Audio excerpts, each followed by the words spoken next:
Oh, by the way, because I'm realizing I'm forgetting things, one of the things that I should mention is you say you want to know about the history. Mm-hmm. Let me just plug this book, which weighs 85,000 things, and I've already put Post-its all over it. This is by Matthew Klickstein. And what this is interviews that he did with people who are talking about the earliest days of San Diego up to whatever. And I remind everybody that the San Diego came basically, among other things, one of the creators of the San Diego Convention was Shel Dorf, who was a comics fan in Detroit, who had done Detroit Triple Fanfare. So the Triple Fanfare was, do we know? Comics, science fiction, and I believe movies. And so that was what San Diego started with. So their comics guest was Jack Kirby.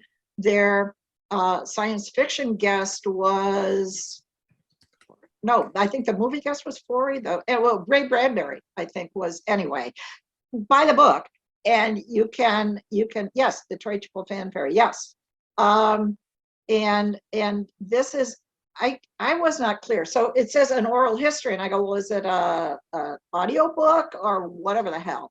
And it's interviews with photos and blah, blah, blah, like this.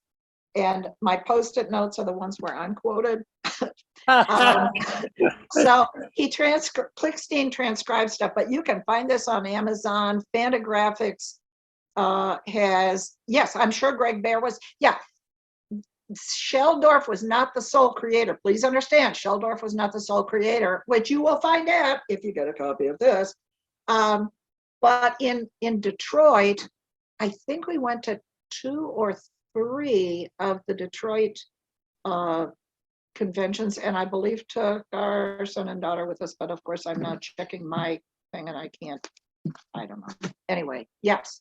But it is all 3. So Comic-Con was based from the start on the intersection among those, the fantasy world, the science fiction world, the comics world, the movie world, the etc. And by the way, is this the time to note that the term sci-fi was coined by Forey Ackerman, who by the way was my mom's agent at one point. Forey coined the term based on the term hi-fi. And so I consider it kind of dated, but do we remember what Forey did with Warren? James Warren, Warren Publications, blah, blah, blah. Yeah, that was a comics character he created. Vampirella was a comics character he created, but what did he do at Warren? Probably, you talk about influence.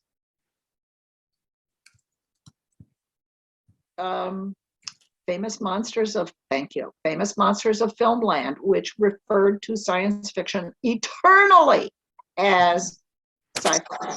Who is that creature behind you, screen right, that looks like it's about to, that is Sock Monster. Question has been raised about Sock Monster. This is by Mike Kunkel, and she checks the label.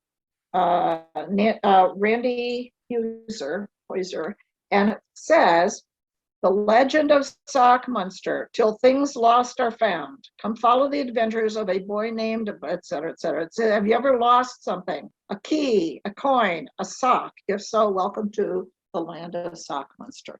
And I just think he's kind of cute as a little thing there. So yes, well, and while we're doing set dressing here, we all do know, this is not a cat, right? We know this. Do we know? This is, again, we're talking Marvel here. This is from the movie. So not quite as scary as in the movie, but this is not a cat. This is a flurkin. And and just so you know, the lifeguard at my local pool told me about this being available when it was first available. And I said, how can I pass that up? So just, again, the networks you talk to, et cetera, et cetera. So just saying. Yes, famous monsters. There we go. Yay, famous monsters. Yay, Forey. So Maggie, you brought up Forey, and one of the other questions here is, what memorable characters can you think of that you've met in various fandoms over the decades? So Forey's pretty memorable, so let's have some other ones. well, I was talking about Forey earlier, and I had mentioned that because I was talking to AC Kyle, Dave Kyle's son, to check what was readable here, what should I not ignore there, et cetera, et cetera. And I mentioned that question to him, and he said, Harlan. And so, yes, so Harlan Ellison probably is the most famous, interesting character that was an ongoing, decades-long, really good friend. Very different from the rest of the world, and I'm thrilled that Joe Straczynski is going to turn his house into a museum, and has figured out how to do it. Because let me tell you, Harlan's house is not easy to get to, and certainly nowhere where you could park a bus. I mean, it's on a windy road and so forth, but it is an incredible monument to pop culture again. So Harlan collected comic books, Harlan collected pulp magazines, Harlan collected anything Harlan loved and promoted like crazy. I will mention anecdote number whatever was that at Kent State University had some sort of an event where Harlan came in to lecture, and but there was a sort of a gathering. Yes, the Spirit Wildwood Cemetery room in his house was the first room that I stayed in when I visited. It had a window where the shadow from the street light came in through something that looked like the spirit window from the Will Eisner stories. Yes. Later on, I got to sleep in other weird rooms in that, including a volcano room. So I don't know how open some of that will be to folks, but whatever. And now I've totally digressed. Oh, yes. Yeah, so at Kent State, we were there with Mom. Don and I think we all came separately, but we were there to see Harlan. And Harlan came over and he said, "My God, Betsy Curtis." And she said, "Harlan, I'm not your God." He's, "Yes, you are." So there was that.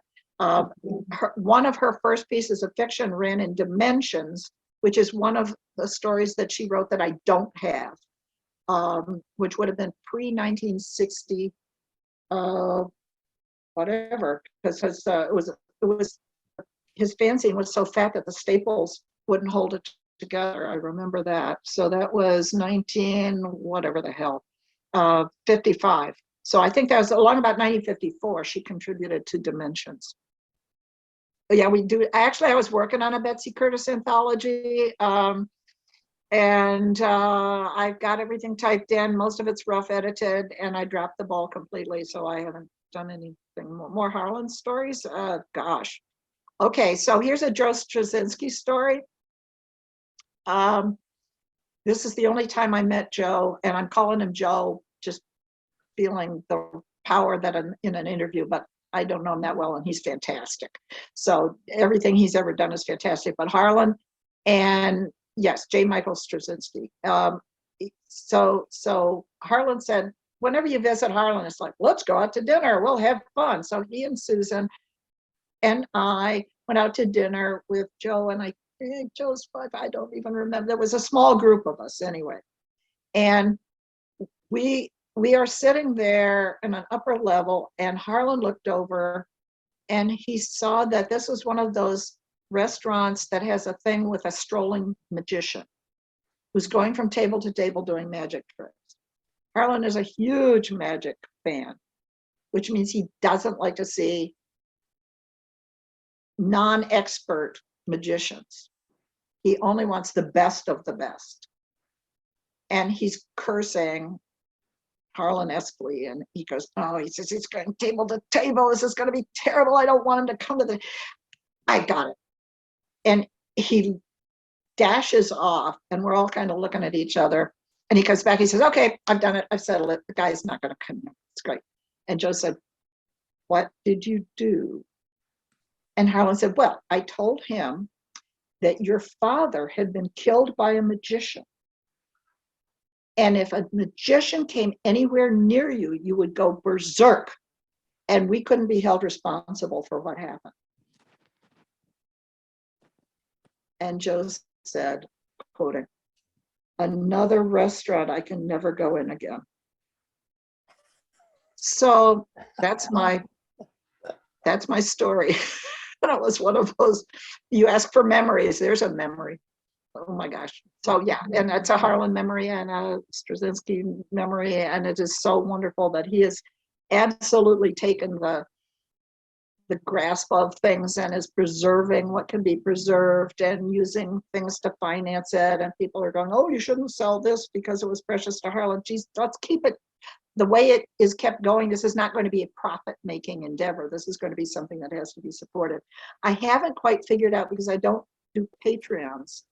I want to know if the soap dish I broke was ever repaired, because one of the times that I stayed there, they had, they have a metal stopper in the bathtub, and it was sitting on the windowsill, and it fell and smashed the soap dish.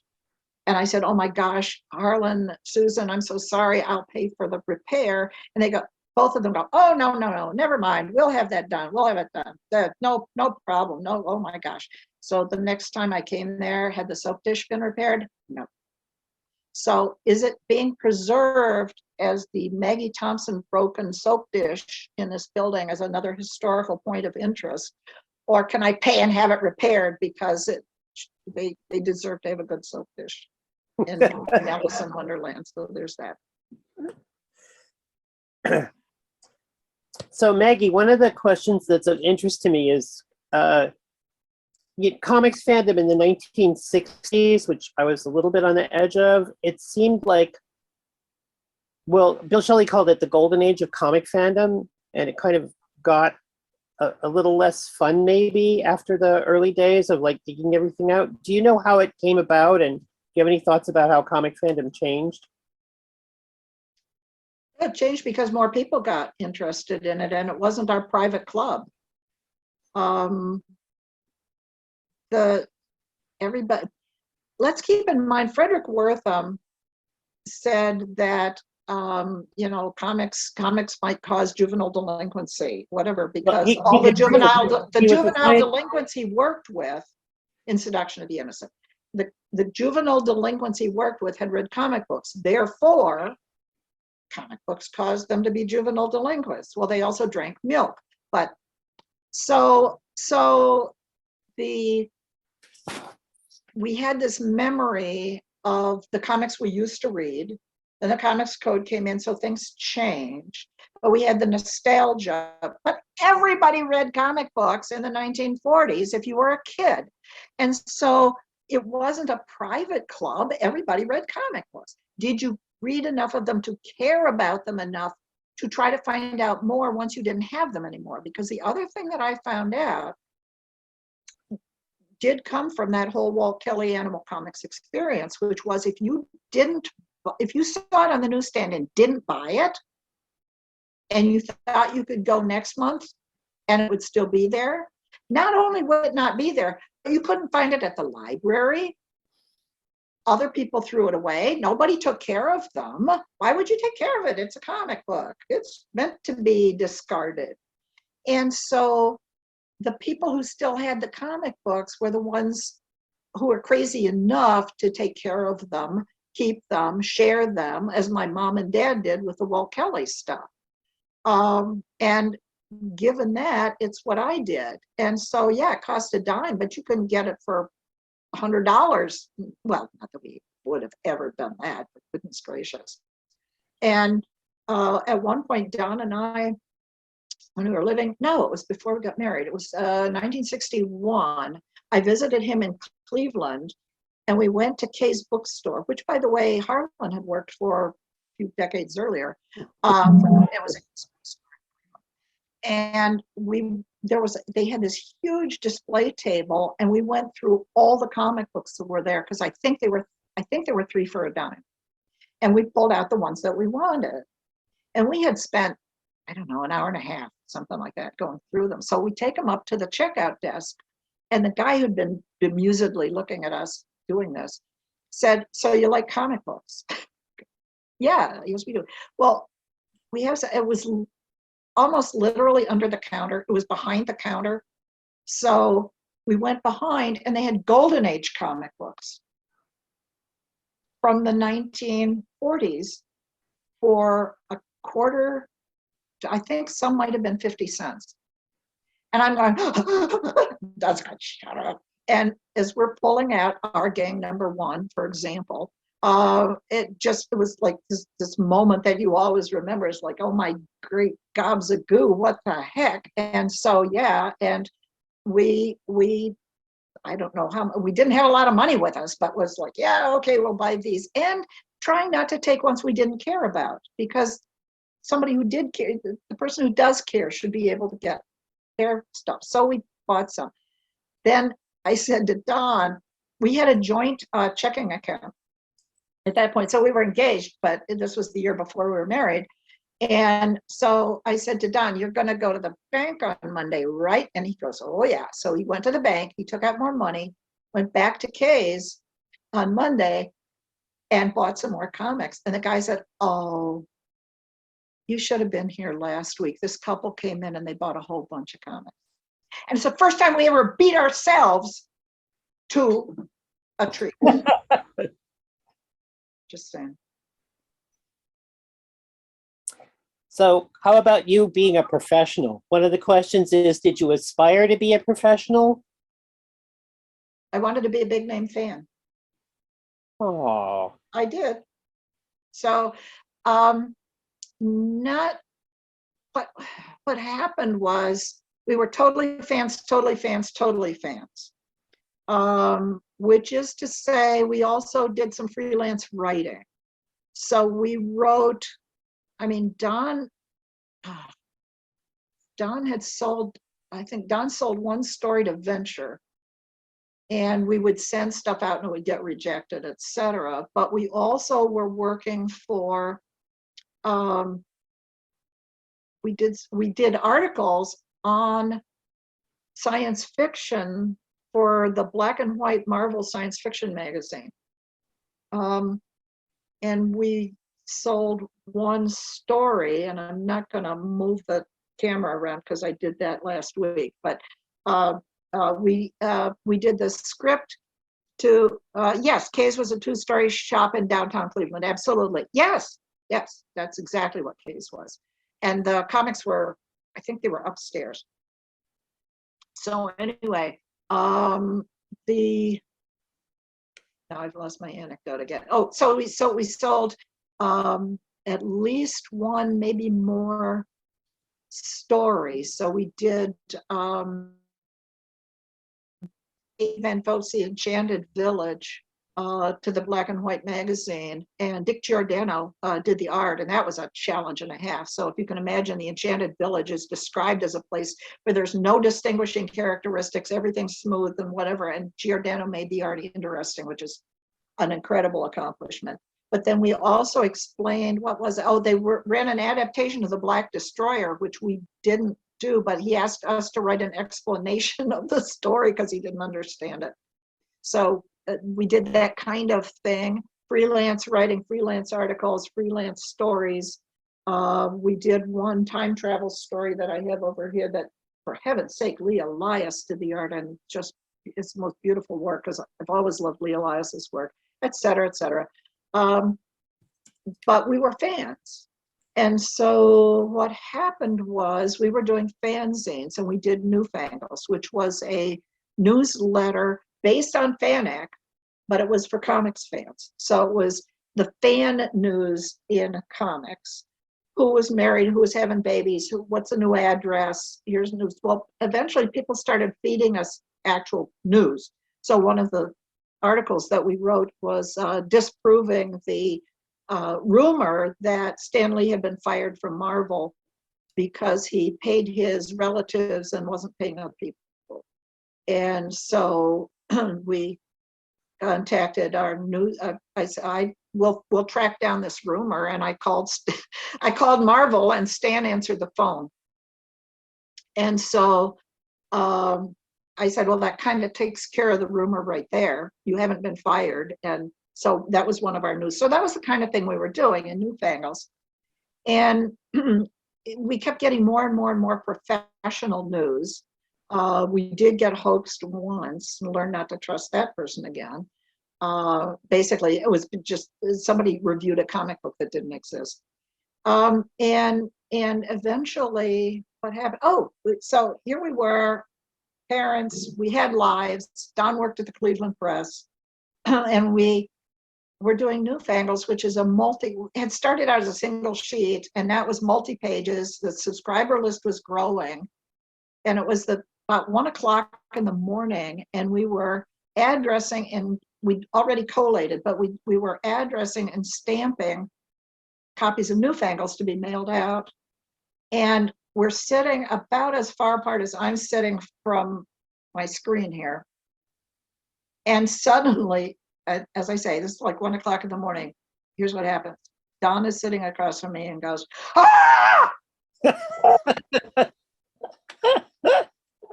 And I said, "What the hell?" And what had happened was, by doing the stamping, you lick the stamp, put it on the thing, right? Rip it up. Next stamp, etc. And the roll of stamps had fallen over his leg and onto the floor. And one of our cats went into his thigh.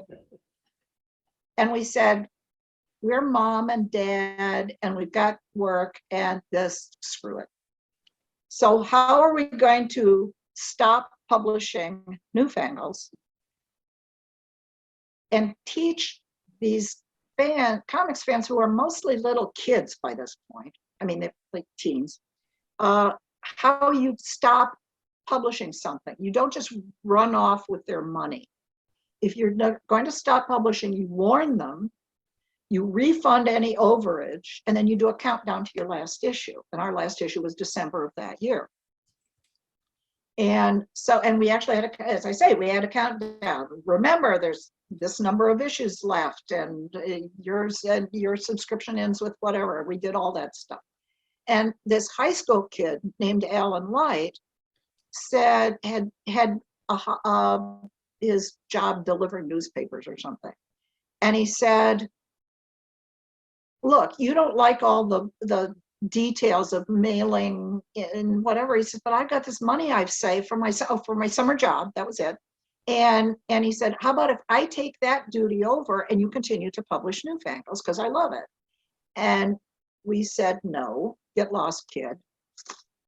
And at the same time, we had asked, that was the other thing, was we asked other people, start your own newsletter to keep this kind of thing coming. And Paul Levitz and Paul Kupperberg had been doing a fanzine called Etc. They sent us a copy. We said, "This looks like it." Absolutely, yeah. Support Etc. by Levitz and Kupperberg. And something could happen in their careers later. Who knew? So anyway,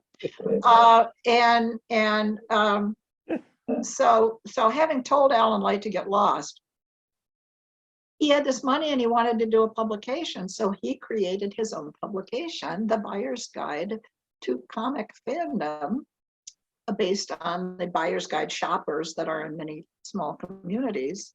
And it consisted of advertisements for fanzines and want ads for comics and so forth and so on. And he had covers and whatever and whatever. And we decided not only did we like it, but yeah, eventually we did a column for him, which we called Beautiful Balloons. And the first episode of that was a half page that we had done camera ready.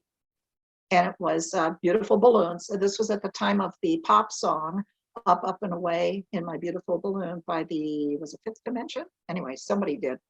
And so it said, it was called Beautiful Balloons. And then we had just a speech balloon that said Up, Up and Away. And then an arm coming up from the other side going, "Hey, that's my beautiful balloon," which was obviously Superman's arm without it being Superman. So we called it Beautiful Balloons. We started this column. And years went by. And eventually, a gentleman in central Wisconsin, whose name was Chet Krause, had started his own fanzine in a different field. Guess what? It was coin collecting. So he did a newspaper based on classified ads for coin collectors, and it was called Numismatic News. And that had been very successful. And he kind of was looking around, what other hobbies did he have? He collected cars. So guess what? Old Cars Weekly. And then it was like, well, so he did Numismatic News and Old Cars Weekly. And maybe there's hobbies there that aren't mine, but I could make money by publishing an amateur magazine, but obviously not amateur, devoted to whatever the news was of them. And then he saw what Alan was doing and offered to buy the Buyer's Guide, and also, by the way, Film Collectors World, which was another publication that Alan had started and we were contributing to. And Chet said to Alan, who do you know who could turn these into newspapers? Well, Cleveland Press had just folded that summer. This was October. And we were trying to figure out how we were going to make a living. And so Alan recommended Don and Maggie Thompson, and I had started, what the hell, Fantasy Empire was one of the ones, which is sitting behind me somewhere. There we go. About fantasy and science fiction in the British Empire. That was a magazine I was doing for New Media. And here we were both qualified. And Chet actually had a policy that if you worked at Krause Publications and you fell in love and wanted to marry somebody else at Krause Publications, one of you had to quit because husband and wife team couldn't work for the company. I think this was based on archaic beliefs in corporate America at the time. And we came there, we interviewed, and Chet said, well, you got the job. He said, but how are you going to work together? And we go, well, I don't know. We've been doing it for a bunch of years. And so he hired us. And the next year, lots of people got married at Krause Publications. Just that. And yeah, so we edited them both. And eventually, Krause Publications sold Movie Collectors. Oh, we retitled both. So one was the Buyer's Guide for Comic Fandom, and one was Film Collectors World. But we knew in Film Collectors World, that is you want to talk a hobby. So everybody who subscribed to Film Collectors World hated everybody else. Because the 8mm collectors hated the poster collectors, who hated the 16mm collectors, who hated the 8mm optical audio. But there's this thing coming in called like videotape and so forth and so on. So yeah, so we said, we're not going to call it Film Collectors World because that is an outdated term. Let's call it Movie Collectors World. And that way it doesn't matter what you're collecting as long as you're in the field, blah, blah. And it was successful enough that Chet was then later sold it to another similar publisher who then sold Chet. I think they traded it for Goldmine, which was for record collectors. Right. So there we go. And long story. Comics Buyer's Guide at Krause, I worked there exactly 30 years. So we started work in January of 1983. We just moved. Just imagine that. You get to move with 2 kids. You get to move to central Wisconsin, everything you own. And yes, there are boxes that still haven't been opened. And we actually had to leave Valerie behind because she was all the courses she was taking wouldn't transfer. She was taking things like television production, which, believe it or not, small town schools didn't have classes in that at that point.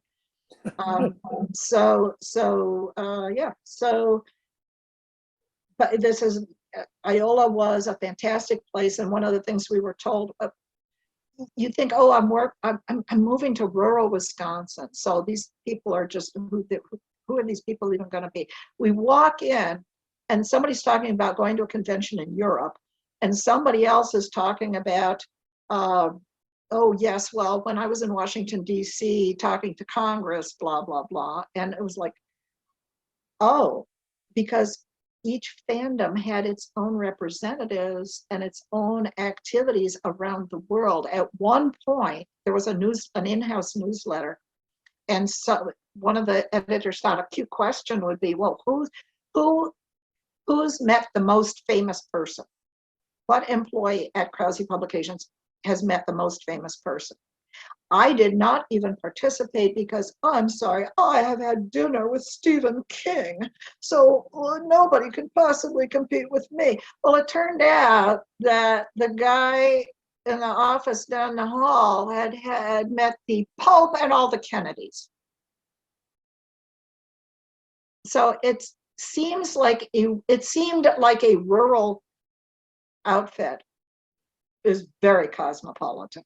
And people understood conventions, and people understood collecting, and people understood travel to find out things, and historians, and doing best ofs and keeping what you got. And we went in. The one thing that we did that we changed at the company, and I was bawled out for it years later, but I'm sticking to it, because we were dealing with comics. I said, look, we're not going to buy all rights. And she said, well, why not? All our publications buy all rights. Why wouldn't we buy all rights? And I said, because Jerry Siegel and Joe Shuster sold the rights to Superman. And we can't get contributors because they know that story. So I said, why don't we establish a rights purchase? So yes, in some occasions, we will buy only one-time rights. We will pay a penny less for that than we will pay for perpetual but non-exclusive rights. So if we do a best of comics buyer's guide, we can do a best of comics buyer's guide, and we have already paid upfront reprint rights. But so can the contributor, if he can put together, or she can put together a collection of what they've done for buyer's guide, they can do that too, and they don't have to come to us for permission. So I thought that worked pretty nicely. Just saying. I think that was another digression. No, it wasn't. You were answering how you became a professional, and you became a professional writing comics buyer's guide at Krause Publications for 30 years. Yeah. Oh, and I got the call in January. It was like to the day. So we started work January 3rd in 1983, and January 3rd of 30 years later, I get the call from Brent Frankenhoff, and I said, you're calling me to tell me they're canceling Buyer's Guide, right? And it was like, and are there plans to digitize the entire run of CBG? No. I'm really caught in a bind there, and actually there are digital records of the last, I don't remember how many issues where they did scan it. And then how did we find the columnists? We reached out. And we knew experts, and we said, hi, how would you like to write, et cetera, et cetera. We did get made fun. Buyer's Guide already did have regular columnists. So Cat Ironwood, for example, did a column. And actually the first challenge that we had was everything we had was still in a box. So remember, we moved December 27th, 1982. So So we unpacked at this house. Everything's still in a box. We can't access anything except we did know the one lesson that learned from moving in general, which is you always make sure you mark where the mattress is and where the bedding is, because you're going to collapse that first day. So in any case, here we were doing an issue, and we didn't have comic books, and we didn't have art. And what were we going to do? And we did contact contributors who shall remain nameless, and I said, can we use your art, and we'll actually pay that contributor to run that material, and got turned down, and then got made fun of because, well, where's the art? It's about comics. Don't you know? Don't you understand that comics are about pictures? Where are the pictures? So there's that. Did not take us long, let's face it, to find some comics to illustrate with. Yeah. And then to reach out to people who supplied art to us. I mean, for Beautiful Balloons, every once in a while I go back and look at the art that is falling off, because it's rubber cement. It's falling off the page layouts that are still in my attic. But it was like the Hernandez brothers did filler cartoons for us, etc. I mean, it's wonderful. And then we went to people we knew, said, can we reprint this and such? Can we do this and that? And people were pretty eager to join us once they saw that it was an actual news. Well, because we did turn it into a newspaper. So among the things we did over the year, one of the things I did, I was snootily proud of myself for, was I created the term, which I guess isn't even used anymore because it doesn't happen much anymore, but I created the term done in one. Because when I grew up with comics, you could buy an issue and it stood on its own. It was a complete story. Well, now it's part 6 of a 12-part, whatever the hell. And so I thought, well, if we've got reviewers, we should have a term for it, and maybe a label that we could provide to comic shops where they could put on a shelf that says this issue is done in one. You don't have to have read 12 previous issues in order to read it. And our artist, our magazine artist, our newspaper artist did the logo. So we actually, I have a done in one logo. And it is one of the things I think that you'll find on my website. My website.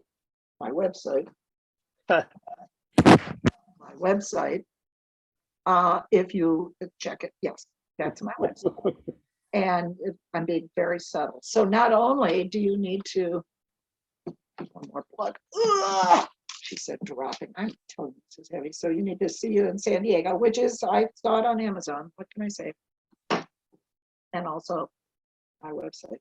A lot of the history and a lot of the questions that you're asking are actually answered on my website, and there's keywords on it. So you can go Betsy Curtis and you will see all the entries for my mom, for example. It's not all the entries she should have, but it's all the entries that I got her into doing. Oh, you also asked about early science fiction and whatever, and I point out, again, this is not my childhood thing, but this was pointed out that I don't know if you're familiar with the Dr. Dolittle, the fact that Dr. Dolittle goes way beyond the movies. This is science fiction. Dr. Dolittle goes to the moon, and it's because he's on the back of a giant moth, by the way, spoiler. So that he's talked to about it. What else is new and exciting? I can also plug, by the way, this just came up. This came up because the American Association of University Women just had a book sale, and this was there. So I call your attention to My Offspring Can Also Produce Humor. So I don't know if you're aware of this, but this came out many, many years ago. I don't know if you're familiar with The Onion, but my son was on the one of the editors of The Onion and actually pretty much created the interviews with celebrities, because that's how you sell things. Yes, I can boast about My Offspring. I don't know if you're familiar with this particular book. The concept here is that, like the New York Times, The Onion, which by the way had not been running for a century, had had front pages through the years, and I was one of the proofreaders of this. So was my son-in-law, Xander Roy Jarek. So that, for example, all the airplane information for stories that featured airplanes is correct, is absolutely correct. There is one typographical error in the whole book, I will point out. And I will point out also the, let's see, I want to do the family-friendly version, so we won't do the landing on the moon one. Oh, it was 1941. Oh, so their supposed headline. So the headline was too big to fit on the front page.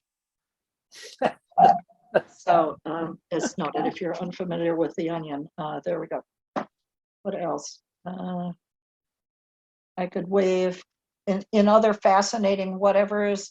Mom, as I mentioned, was buddies with Heinlein. My memory is that this is actually, Heinlein sent it to her as he was weeding his shelves. It's his because he used one of these numbering systems so he could find whatever book it was that he had. So this is Heinlein's copy of the comic book, which was the second volume sequel to All in Color for Dime, and had more articles on comics. Yay. What else did I call out here to wave at people? That's pretty much, well, I waved that. Did we talk about Dark Shadows? I'm just saying. So we got, and that was, well, this is one of the things about being a celebrity, and I believe probably supplied that, but anyway, this is a 4-issue arc that I wrote for Innovation, which basically the concept, what they had okay, so this is the license of the revamp of Dark Shadows, clearly, right? All right. So what the license was in the TV series, There is a 10-week hiatus in which Barnabas is undergoing treatment to be cured of being a vampire, right? The license was to tell stories that occurred in that 10 weeks. So you can't do any, the audience already knows what happens later. So there's no suspense. There's no suspense about Barnabas. So what you do is you introduce another character. And I had to get permission from Dan Curtis Productions that says, I said, can I do a telepath? What if there's a telepath that's hanging around? And he wears gloves all the time, which we see here, gloves, because he wears the gloves, so it's skin to skin is when he's a telepath. And so he doesn't want to touch anybody. Well, things happen. And the other question that I was answering was, so they said, do things that they can't do on the TV show. And as noted, things that they haven't dealt with on the TV show. So who are the neighbors? Who live next to the, who lives next? We didn't know. So there's these guys. Well, they're named Steno and Uriali. Do we know who Steno and Uriali were? Come on. Your Greek mythology is not coming to your aid. Who would need to wear glasses so you wouldn't see their eyes? We give up. Gorgons. Oh, Gorgon. Okay, because Medusa got her head cut off, but she had two sisters who, by the way, had done nothing. But they're stuck with the same damn curse. And by the way, neither did Medusa do it. But anyway, so my concept was that they pitched it to Zeus that this really wasn't fair. And so he said, well, okay, so you won't be all hideous, but yeah, the eye thing, you're still stuck with that. So how do you make a living through the centuries? If you're immortal, by the way, which the Gorgons were, except for Medusa. Medusa was mortal, but the two sisters were not. So, but you could do sculptures. So there you go. Maggie, you have some more pictures that you supplied. Oh, all right, yes, probably time to address that. Why don't you run them by here and I'll natter. Oh yes, so this was the month we were married. This is the end of my sophomore year at Oberlin, and this is a friend at Oberlin who took this photo of Don and me. We were not yet married. As I say, we got married within the month. So this was, there's that, okay. Yay. That is 1962, as it says, Worldcon. That's my artistry as a costume. Well, there wasn't cosplay, you just did it for the masquerade.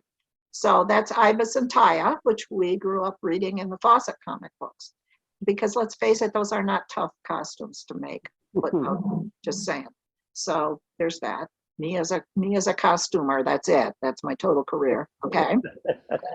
Yeah, we did. Yeah, here's Harbinger. So that was the announcement that we were going to do a comics fanzine. And that is available on my website. And that is completely scanned. So that's a one-sheeter. It's and both pages are there.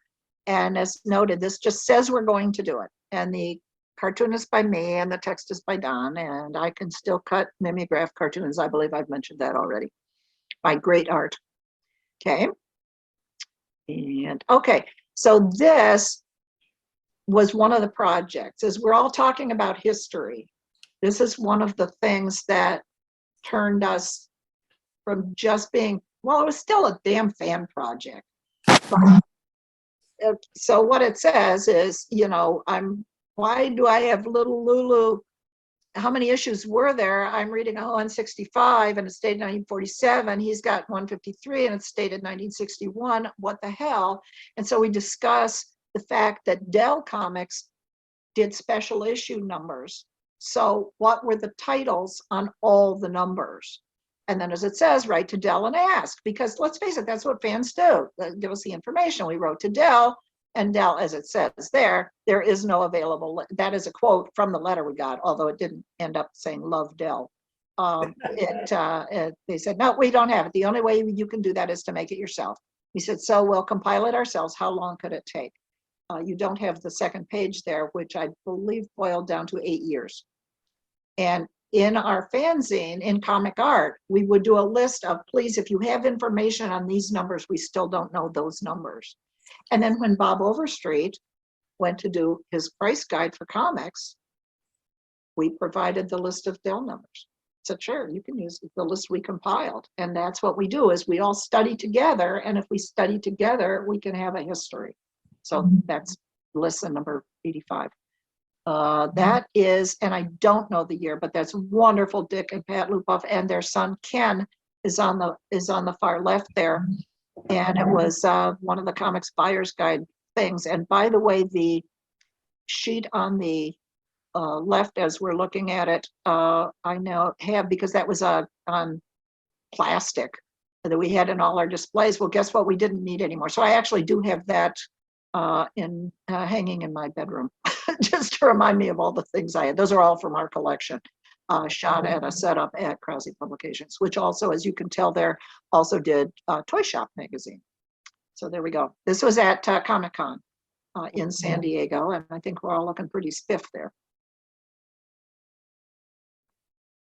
There we go. Dark Shadows, yay. Okay, so one of the things they did was they made Maggie mugs. And they asked me what I should be saying on the mug, and I said that. It says buyer's guide on the other side. It's here somewhere. Maggie looks around. Ah. Oh, it's way up there. Never mind. Yes, so I think in my garage, I actually have a box of Maggie mugs in case I ever need a mug. Or you might call that a mug shot. And that's me. Speaking of mug shots. Oh, you do? Wow. Assuming I can find it. The things that I was looking for this interview and going, no, I can't find. That's I did find most of the stuff. And did I thank you, by the way, on this Unknown Worlds question? No, okay. Digression from the I Knew Robe thing. With the guy who sent us his complete collection of Unknown, sent me. Because I wanted the robe, so I got the collection. Okay, so the reason I loved Unknown was this, which was a collection of short stories from Unknown, illustrated by Ed Cartier. And Cartier went on to do the logo for Gnome Press and whatever, but he was a fantastic artist that I adored. This is a sample of his art. I mean, he's just an incredible fantasy artist. Now, this, however, is the British edition. So it is a hardcover. It is reduced type and reduced image from the magazine that I grew up with. And as I was preparing to participate in this interview, I realized I didn't have the American edition, and I got all whiny about it. And I went to eBay, and it's on its way. So it's thank you for making me do the research, because I am going to have it. And what this does not show is that it actually was a wraparound cover by Ed Cartier, painting, etc., blah, blah, blah. And not only that, but apparently it's from the collector who did the White Mountain collection of comics. So it's actually got a pedigree of its own. So I will take good care of it, because, etc. Yes, fan stuff is there, and eBay is definitely, yeah. So there is that. So Maggie, maybe move to questions from the audience. Sure. So please, if you want to ask a question, would you put it in the chat, and then I see Leslie peeking. and then we'll, unmute you. You can unmute yourself and ask the question.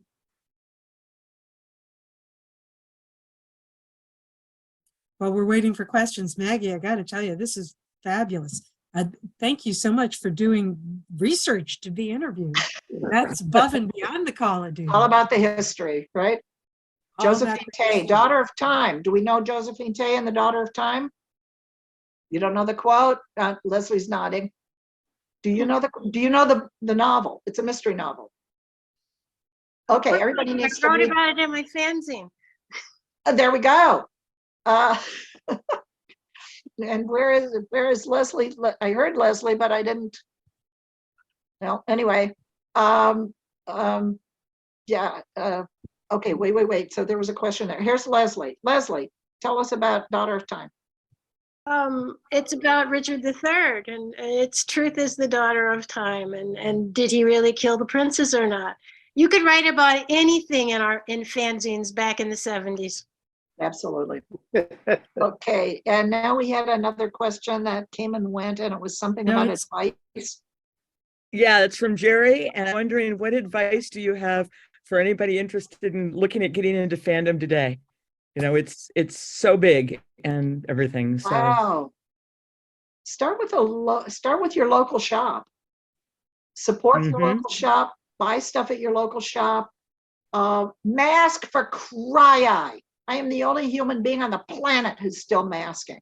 My family and I came back from Comic-Con with 150,000 people there. Everybody was masked. Everybody was distanced. Well, they weren't distanced. That's a lie. How could everybody distance at Comic-Con?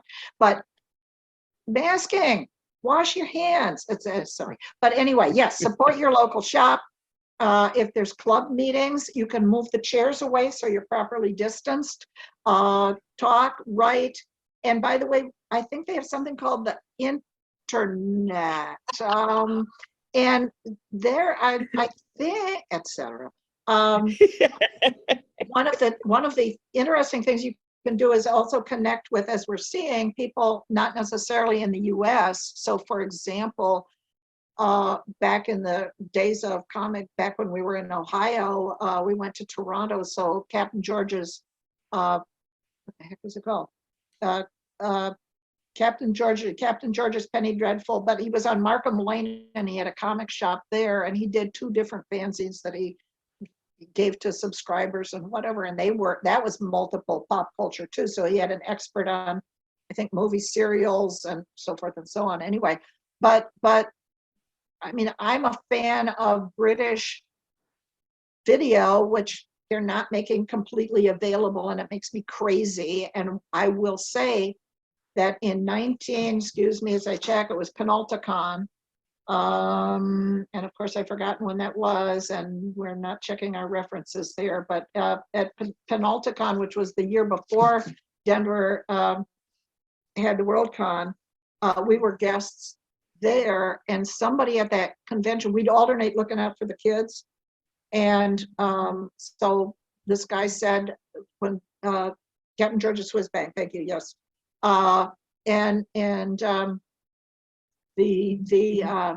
This guy, so we'd go out, so we had a double convention, because then we'd say, what happened to you? And so anyway, I was at this one room, and the guy said, oh, here's this TV show I think you'll like. And he showed he had a VCR in the room, and he hooked it up to the TV, and I saw this thing about this, seemed to be a weird earth scientist who's investigating the terror of the Zygons. And what was that all about? And I went back and we started to research it in Beautiful Balloons and ask about it. And Larry Shert, who had a comic store in Chicago, said, why, yes, I can get you videotapes of Doctor Who. And that was how that grew. And then we had a friend, Tony Isabella, at that point had a comic shop in Cleveland, comic shops. And I campaigned to get Doctor Who on a PBS channel in Cleveland. So I did a fresh poster every week that said, write to WVIC to ask them to carry Doctor Who. And I did a different picture of Tom Baker every week, because we do that. And yeah, it went in. And guess what? It was a big fundraiser for them at donation time, because guess what? It was a freaking great show, and blah, blah, blah, blah, blah, blah, blah, Doctor Who. Then Randall Davis came on later and blah, blah. And it's still not easy to get the thing, but it's going to be. Yes, Tony Isabella was indeed a CBG columnist. Definitely. Great. And owned a comic shop and worked for DC and worked for, I'm just, yes, Tony is great. Tony co-created Black Lightning with the artist and so on and so forth, and should be getting royalties, but I bet he isn't. So anyway, yes, work for hire, that's comics, but fans support the pros, and people need to support Tony and follow whatever he's doing, because it's always great. Jerry, So where I digressed. Oh, comic shops, yes, write letters, internet, latch onto things, check whatever, Facebook, whatever media thing, TikTok, Brazil. I don't do TikTok, I'm sorry, but yes, I know TikTok's more video than whatever, but yes, talk to people, stop them on the bus, ask them. People don't bus us anymore. I actually started a conversation with the lifeguard at the local pool, and it turned out he was a fan of whatever. He's the guy who told me about the Flurkin, for heaven's sake. So yes. Yeah. Thank you. Okay, Jerry, did you want to ask your next question about the whiz bang? And then No, that was more towards Joe had posted Captain Oh. George's whiz bang, and I Okay. almost was saying that, and I was going, I know Captain Billy's whiz bang, but I don't know, do they Which relate? is how he named Captain George's whiz bang. Yes, he named it for Captain Billy's whiz bang. Bingo, thank you. And as we know, Billy was William Fawcett, who did, basically it was for the troops, right? Captain Billy's whiz bang was entertained for the troops, and then he, et cetera, went off, did I Boston, believe I Captain know about America. Captain Billy's whiz bang from the Music Man. Oh, yes, definitely referred to the Music Man. You are correct. Yep. And what? Take a little, well, yeah, all righty. I almost say the lyrics there, but yeah. Oh, pool. Yes, rhymes with P, and that stands for pool. Yes. You got it. Trouble. so we have there was a question about Don Thompson. Richard, do you want to unmute and ask? And fix your camera so we can see your face. Oh, well, sure. Let's see. There it is. I'm here. I once wrote to a zine by I think it was called Dinosaur. Dinosaur. It was Dinosaur, and it was from Don Thompson in Denver. So just for your information, in science fiction fandom, there was a Don A. Thompson, a Don B. Thompson, and a Don C. Thompson. I believe Denver Don was Don B. Yeah. And we always said they needed to be taken in alphabetical order, because my Don was Donald Arthur Thompson. So he was Don A. Thompson. Thank you. You're absolutely right. And by the way, we stayed with the Thompsons in Denver at that whole Panopticon thing. So we stayed in the hotel, but I think we came early and stayed late or something. But yes, Denver Don was Don C. Thank you, Mark Olson. Excellent. Yes. And I didn't know Don B that like much at all, but as noted, Don C, we actually did hang out with them. It wasn't confusing at all, I'm sure, to anyone.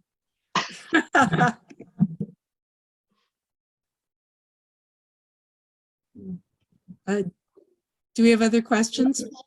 Did I miss something in the chat? Chris, do you have any other questions? Well,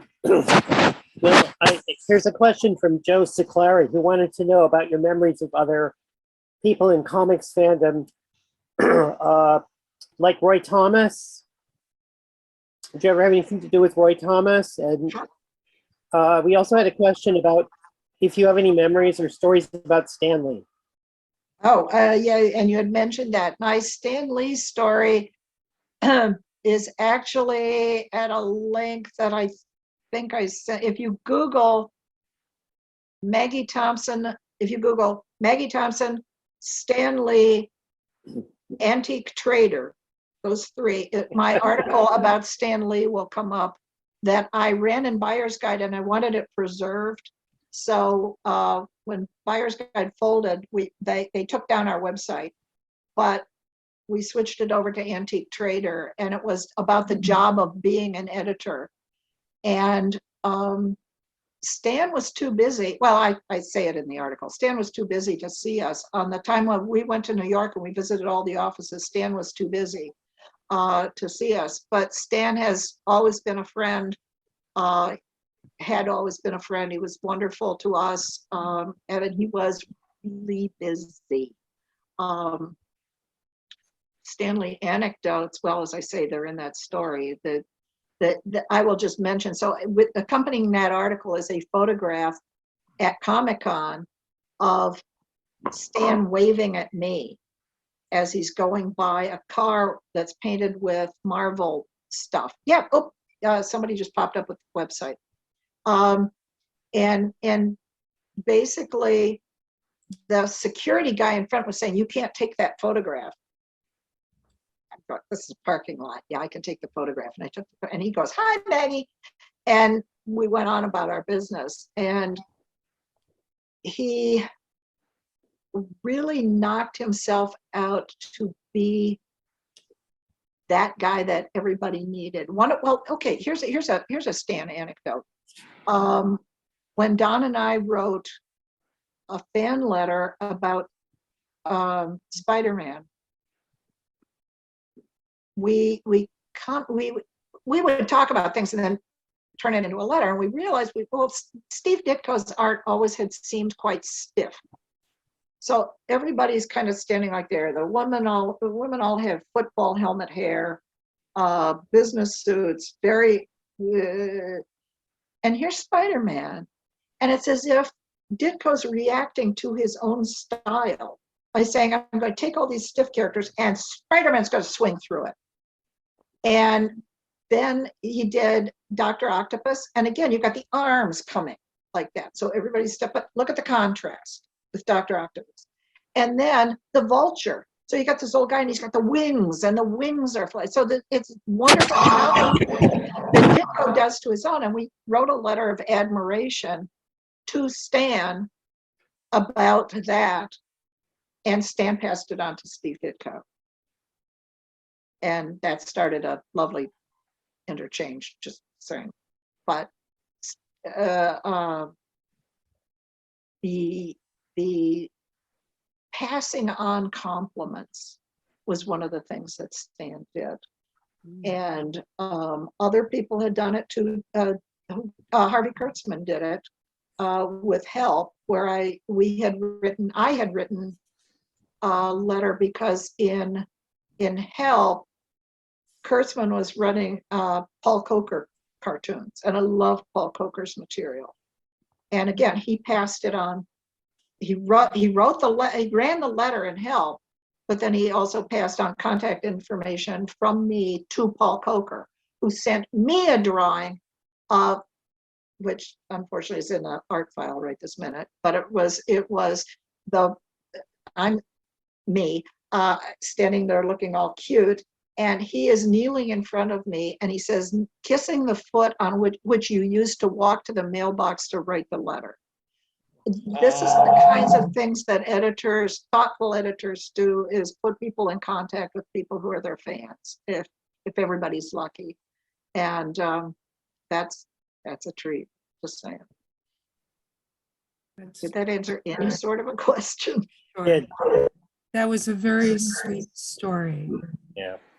So I don't see any more questions in the chat, so I think that we're done.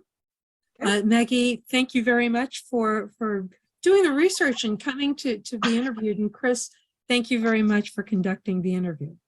And by the way, MaggieThompson.com. just saying, lots of things, photographs of mom, blah, blah, blah, blah, blah. So thank you all. Thank you.